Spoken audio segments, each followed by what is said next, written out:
RMN Drama presents Handumanan sa ka awit.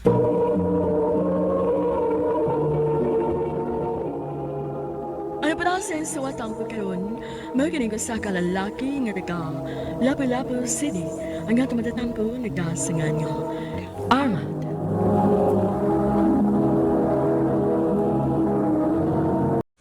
Dali ara na itong nagkasuod sa. Maog yun. Mura tagugan na nga kain ng nagkamigo. May pag-brad na lang akong itawag nimo. Ang atong tawagan ba? Para mura sa daog mo nagsuon ba? Okay ra nimo, Brad? Oh, sige. Muna ito tawagan ay. Brad. Niya Brad, kay sabado man ron. Pauli lang sa kusamo. Sige, Brad. Sa Lunes lang sa tamag kita, ha? Sige. Ay, mangka kayo, naman kay pamilya nga ulian. Ako yung taon, wag yun. Pagminyo na lagi. Unya na lang, Brad. Magtigom pa ko. Sige, ito na ko. Okay, pag inahinag padagan, ha? Ay, kabala ka Brad. Ano da ko ini?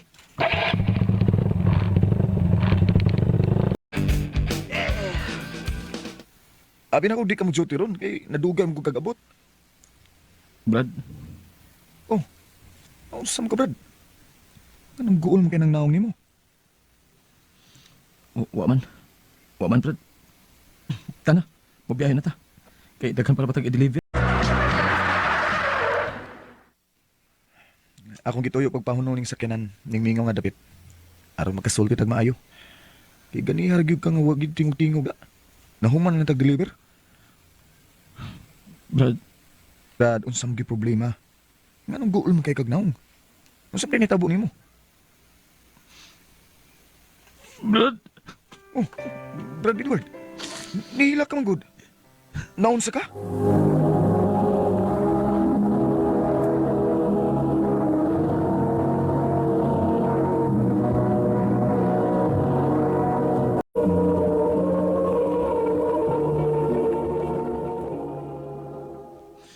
Brad, Naunsa lagi ka?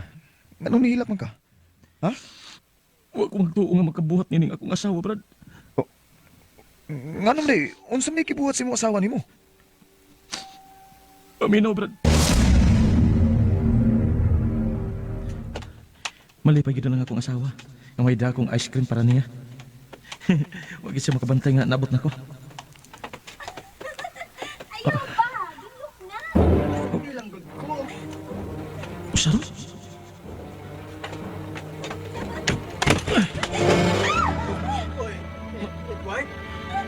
May kaubang kang lalaki din eh. Ngano? Dong, pasaylo ako! Pasaylo ako, Dong! Salpahis ka! Salpahis ka!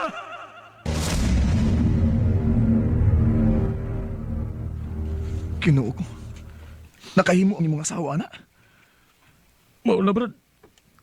Sakit kayang ibuhat sa akong asawa na ako. Unya, unsam imong gibuhat? Wa, Brad. Bisa gamay wa na ko pasakiti ang akong asawa. Ingon man ang lalaki nga iyang gikauban. Salbayisa gud ang imong asawa gud. Naglibog ko, Brad. Kung siya akong buhaton, naglibog ko. Brad, may tingali nga di na lang ka mo balik sa imong asawa. Nakasaha man dito nimo. Ambot, Brad. Kay bisa pa mas gibuhat sa akong asawa. Mahal gyapon ako siya.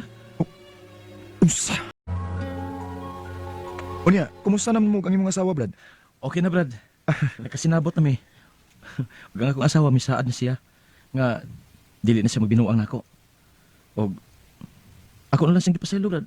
Kaya dili ko gusto nga mawadan o ginahan ang ako mga anak. Manginaot lang ko, Brad, nga di na unta magbinuang ang imong asawa. Unsa? Nagdaan na sa duglaing lalaki ang imong asawa sa inyo? O, Brad, Abi ko pag nagkasinabot na mo, nga di na magbinuang ang imong asawa. ambot. Ganong gibuhat niya sa akong asawa, Brad. Ingon ini ang naitabo kagapon, Brad.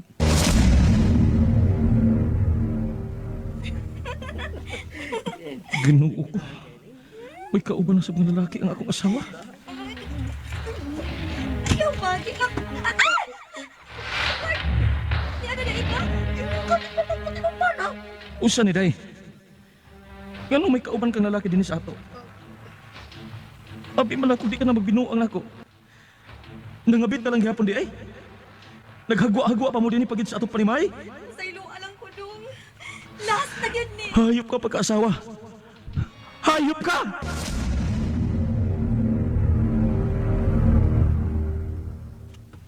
Unya, Brad. Imong gidapatan ang imong asawa? Bisan gamay, wa na ako siya pasakit eh. Lahi sa kabrada. Ang uban patong bana, napatay ng imong asawa. Ingon man ang iyang kabit. Hindi sa may plano ni mo ron. Ha? Di na ko mabalik sa akong asawa, Brad. Mangita na lang ko kapuyan din ka ng dolar sa atong trabahoan. Unsa, Brad? May ipaila-ila ka na ko? Doon na, Brad. Buwag ni si sa iyong bana. Ipaila-ila ti ka, aron malimot ka sa imong asawa.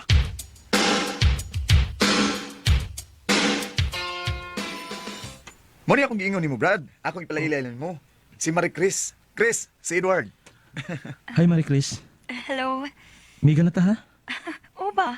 Amiga naman ka ha. Unya, Brad, kumusta naman si Marie Chris? Nagplano na ko nga ako panguyapan si Marie Chris, Brad. Aron ako makalimtan ang maluibo na akong asawa. Mayo noon, Brad.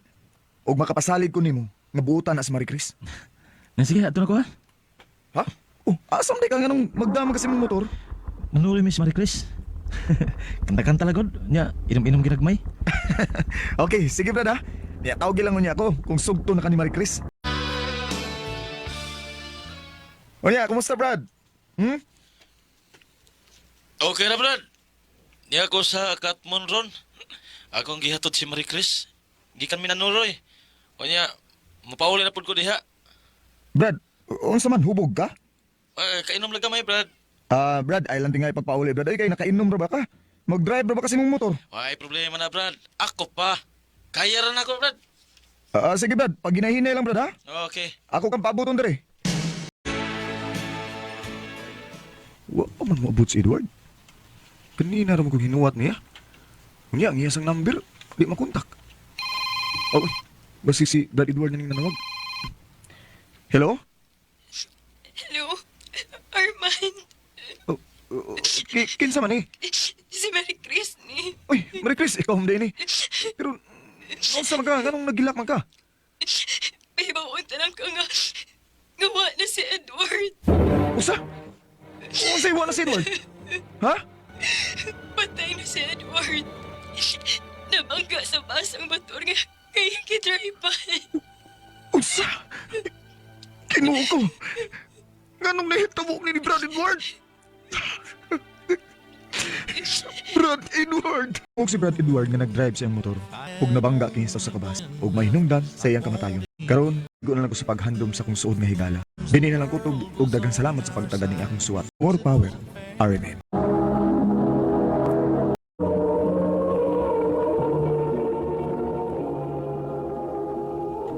Mao gito mga galang sa tampo ni Arman nga taga Lapu-Lapu City. May adlaw kanyang tanan nga nagpaminaw karon ning tulumanon kini ang Akung Suliran. Ilabi na kaninyo Dr. Rene Obra og Attorney Elaine Bathan. Ingon man sa mga artista nga maghatag og kinabuhi ning Akung Suliran. Tawagalan ko ninyo sa ngan nga Benjie, 32 anyos. Niya magpuyo sa Negros Oriental. Punto legal kining Akung Suliran. Kabahin kini sa yuta sa akong nga apuhan nga nangamatay na. Diin kaming mga nahibilin karon ang nagpinatyanay na tungod ining yuta. Aron inyong isabtan, ingon ni ini ang sugilanon sa akong tinikanan. Pa, di ba may kayutaan man na silang mama? Oo, doon na. 4 hektarya na o daghang lubi. Pero wa naman manginlabot sa mama ni mo anak kay hala, samukan na kuno siya. Kaya anong samok man? Abi ni mo, kaduha guto maminyo sa lolo ninyo, ang amahan ni mama nimo. Ang una niyang pamilya, sila mama nimo. Upat na sila ka nagsuon, niya kabugwangan sa mama nimo. Pero tulo na lang na sila karon kay patay naman ang ilang kamanghuran. Ug sa dihang namatay ang unang asawa ni lolo nimo, naminyo kini pag-usab. Dugay na to. Wa pa man mo tingali mga tao adto. Ang nahitabuan na karon kay nanghawd ka ng yuta ang mga anak nga ikaduhang asawang lolo ninyo. Labi na si Ramon. Si Tio Ramon? Maldito kayo na tahanan eh. O na hindi nagnahang manglabot sa mama ninyo anang yuta sa inyong apuhan tungod anak niya. Hindi na mahimo pa, uy. Kung yuta na nga napundang nilang lulog-lula, nga mao'y unang asawa ni Lolo, may mas katungod anak sila sa mama, ang mga anak sa unang asawa ni Lolo. Magsusi ko ining mama pa. Ay, Benjie anak, ayaw na lang uy, samok na kaayo. Ayaw anak ma, uy. May katungod naman sa maong yuta ma. Ilabi na kay, ikaw ang kabagwangan ninyong tulo ka managsuon nga nahibilin sa unang asawa ni Lolo. Ay, ako nagipasabot ng ako mga manghod nga may manghilabot anang yuta kay samok. Pang-iso pulos ang mga igsuon namos amahan. Ilabi na kanas Ramon. Pida sa noon. Kamo ang mga anak sa unang asawa ni Lolo. Kamo na noon, uy, magpa-under sa mga anak sa ikaduhang asawa. Benjie, Basta ko magkatungod anak ma.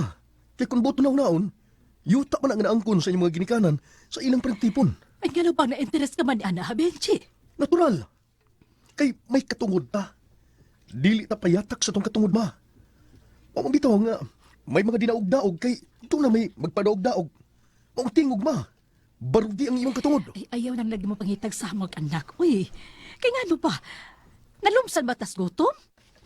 Kung may abot anang yuta, asa magod? Mo 30 na katuig sila nga nagpahimos anang yuta. Niabot batas sigayon nga nagutman ta. Benjie, sultihan ta ka. Mas ikamatay na to kung manghilabot pa kita anang yuta. Ma. So may nahitabo sa inyong panagsulting mama nimo. Huwag ko kasabot pa. O sa mga ay gikadlukan ni mama anang akong uyuan. Ha? Kanang uyuan akong ahat. Nga si Ramon. Unsay uyo ang ahat ba, Benjie? Aw, ahat. Kay, uyuan ko man lang kahana siya. Sa side ni Lolo lang. Kay anak man kahana siya sa kaduhang asawa ni Lolo. Oo, pero uyuan mo gihapon na siya. Aw, uyuan ako na uyuan, God. Apan unsa may gamit kon. Muilak niya. Nga wa man siya mo ilan na mo. Benjie, Kung tarong pa siya, ipamahin niya ang pagtikad anang yutaa sa ilang mga igsuon. O baka, mamahin siya sa iyang mga igsuon sa abot sa pagkupra sa lubi. Apan ang nahitabo di ay, ha? Bisan sa mga igsuon ganyang porsuso, di pagide siya gustong mamahin. nag-ingnan na siyang solo ra na niya, gisolo sa upat nga kaytarya karon. O nakalalis na gani silang karma nagsuon, kay gusto mang solohon ni Ramon ang abot siyota. Mong di na gustong intapas mama ni mo anak. Salbahes! Oh. Salbahes ka na sa Ramon! Ha? Kay nga naman ma. Iyang ipapatay ang iyang mangon nga si Gabriel. Tungod lang kay gusto kining mo angkon og bahay sa abong yuta. Unsa? Patay na si Gabriel. Gipapatay ang igsuon ni mama, nga anak si kaduhang asawa ni Lolo. Dadakpan ang hard killer. Og disulti kini, gagisuhulan siya og 1,000 og 200 ka pesos. Aron ipapatay ang kaugalingon niyang igsuon, gamao ang akong uyuan. Unya, Oh, nisulti niya na ang nagpatay kang Gabriel. Mao ka na. Niangkon kining nasuhulan na siyang Ramon. astila no, kabarator na kinabuhi sa usa ka tawo. 1,200 lang. Og nahimo kini ni Tio Ramon siyang kaugalingong igsuon. Mao day akong gaingon kaninyo, Benjie, nga ayaw ka mo paghilabot anang yuta. Kun mao, mag-anad na si Tio Ramon ma. Intaon, anak. Pagintaon din taon ko ni mo, Benjie. O bisan kinsa ninyong ako mga anak. Ayaw o ayaw gyud ta mo panginteres alang yuta. Kay mas importante alang nako ang inyong kinabuhi. Ma, Unya, unsa man, nadakpan na ba si Ramon to niya? Hay nadakpan. Nga bisan og siya gitubok sa kilo ni Gabriel nga mo nagsugong ay papatay ang igsuon. Tua, ni bilat pasayang Gabriel. Unsa? ako mga pasubo, tiyak ba rin? Salamat tong Benjie. Tiyak, Kini man sabgod pod si Gabriel. Giingnan ako nga dili na lang makiglalis pa sa ang magawa ang bahin anang yuta. Wa man sagid mo pa to. kun mao, nituo kagidi ay nga, si Tio Ramon ra, ang nagpapatay ni Tio Gabriel, ha tiya? Kung ganong dili man kumutuo. Kani angkon man ang kriminal. Nga gisuhulan siya ni Ramon. Nga ipapatay ang akong bana. Tiya, Mong pagbantay-bantayan na si Mama. Kaya ang sulti sa kriminal. Nga daghan pag ipapatay si Ramon sa iyang mga igsuon. Aron lang masolo niya ang yuta sa ilang mga ginikanan. Unsa? Gabaan na si Ramon sa kibuhat niya pagpanlupit sa iyang mga igsuon. O sa kibuhat niya sa akong bana. Oy, nagtapok ba di itang nagsuon din eh? Di ay sabing animbalay. Ubila na sa punuhay. Maayo kay nagtapok tang tanan din eh, sa haya sa tugsuon. Tingali, natinga mo, nabisan og ako ang gipasanginlan sa mamumuno ning Gabriel, nga ako kuno ang nagsuhol niya nga ipapatay si Gabriel. Apa niya? Pabilin kong gawas nun. Tuod kay huyang ang ebidensya. Ngayon pang ipahurot ko kuno og papatay ka ako maigsuon. Buhaton ko bagod in tao na ninyo. Uy, nga mga kadugo man ta. Di ba, Benjie? Pabilin nga gawas nun karon ang akong uyuan. Gamoy gitumbok sa kriminal. Gamoy nagsuhol niya og 1,000 og 200 ka pesos. Aron nga ipapatay ang igsuon ni ini nga interesado sa ilang kabiling yuta. Wa yun niya ang kuna ang maong pasangil. Ug wa say ni pasaka og kaso kaniya. Ang among gikadlukan karon nga basin mamayad na sab siya aron ipapatay pa ang uban niya mga igsuon aron lang masulo na niya ang yuta sa akong mga apuhan. Ang akong mga pangutana mao kining mosunod. Unang pangutana. Makatarunganon bagod nga gihimo sa among uyuan nga siya rin nagpahimo sa mga yuta nga naa pa man sa daghang mga igsuon. Ikaduhang pangutana. Dili pwede nga mapriso ang akong uyuan nga nanuhol man siya og tawo nga mopatay sa iyang igsuon. Unya gipatay man gyud kini. Ikatumang pangutana. Giimbestigar sa pulis ang maong killer. Ug miangkon nga gibayaran siya sa akong uyuan para patyon ang iyang igsuon. Dili pa ba day igo nga rason para mapriso ang akong uyuan? Ikaupat nga pangutana. Unsa man nga kaso ang angay ipasaka sa akong uyuan? Nga nagplano naman pud kini nga ipapatay niya ang tanan niyang mga igsuon aron lang masulo niya ug siya na'y manag-iya niya ng 4 ka ektarya nga yuta. Unsa may angay namong buhaton? Ikalima og katapusan. Kung amo siyang pasakahan og kaso, asa man pud may angay nga mangayo og tabang? Padak-an ba mi sa gasto ini nga kaso? Gusto mo gud namo nga mapriso siya aron safety ang kinabuhi sa tanan nga igsuon ni mama. Palihog, tabang ko ninyo. Kini nga akong suliran, Benjie. Mayong adlaw mga sukintig paminaw kini si Attorney Elaine Bathan. Kinisab si Dr. Rene Obra ang kaabag sa inyong suliran. Karong adlaw magubantak tungod kay ako usa ka abogada. Ug ako usa ka medical doctor. Kami ang maghatag ninyo og tambag ug tubag sa inyong mga pangutanag problemang may punto medical, Punto legal, emosyonal, personal ug problema sa mga ginadiling drugas. Muna ina mo pagdugay ipadala inyong suwat sa suliran_612@yahoo.com Or sa atong Facebook account Kini ang Akung Suliran Official Writers Page. Pwede sad atong ipadala sa 3rd floor Jose R. Martinez Building, Osmeña Boulevard, Cebu City. Sa letter sender Ang partner, atong letter sender partner si Benjie, Benjie. 32 years old, taga Negros Oriental. Yes. Punto Legal. lang iyang ipadalang problema partner. Kaduha maminyo ang iyang lolo. Ang iyang mama ang kamagwangan sa unang pamilya. Upat sila ka managsuon. Ug tulo na lang ang nahibilin kay patay na ang usa. May 4 ka ektarya ang iyang mga apuhan ug karon ang mga anak lang sa ikaduhang pamilya ang nagpahimulos, ilabi na ang gihinganlan og Ramon nga gustong suluhon ang abot sa yuta. Gani dihang gipatay ang iyang igsuon nga si Gabriel, kini pa man si Ramon ang gitumbok sa hired killer nga nadakpan nga maukunoy mastermind patay nagsuhol kaniya og 1,200 aron ipapatay si Gabriel. Hoy, kabarato ra ginabuhi sa igsuon. Kinabuhi karon partner no 1,200. Pauna. So mao na ang atong nabatay kini sa drama. Una niyang So pangutana. unang pangutana ni Benjie, kanang makatarunganon ba good nga gihimo sa among uyuan nga siya ra ang nagpahimulos sa maong yuta nga naa pa man siya ay daghang mga igsoon. Karo gud kayo na nga dili gyud. Kay kung mamatay ang ginikanan, ang mga anak ang sumusunod, mao may mahog nga tag-iya sa yuta. Therefore, silang tanan na ay katungod in equal share. So dili pwede nga usaray manghawd or usaray mo pahimulos. So Okay. kinahanglan gyud nga tanan malipay oy.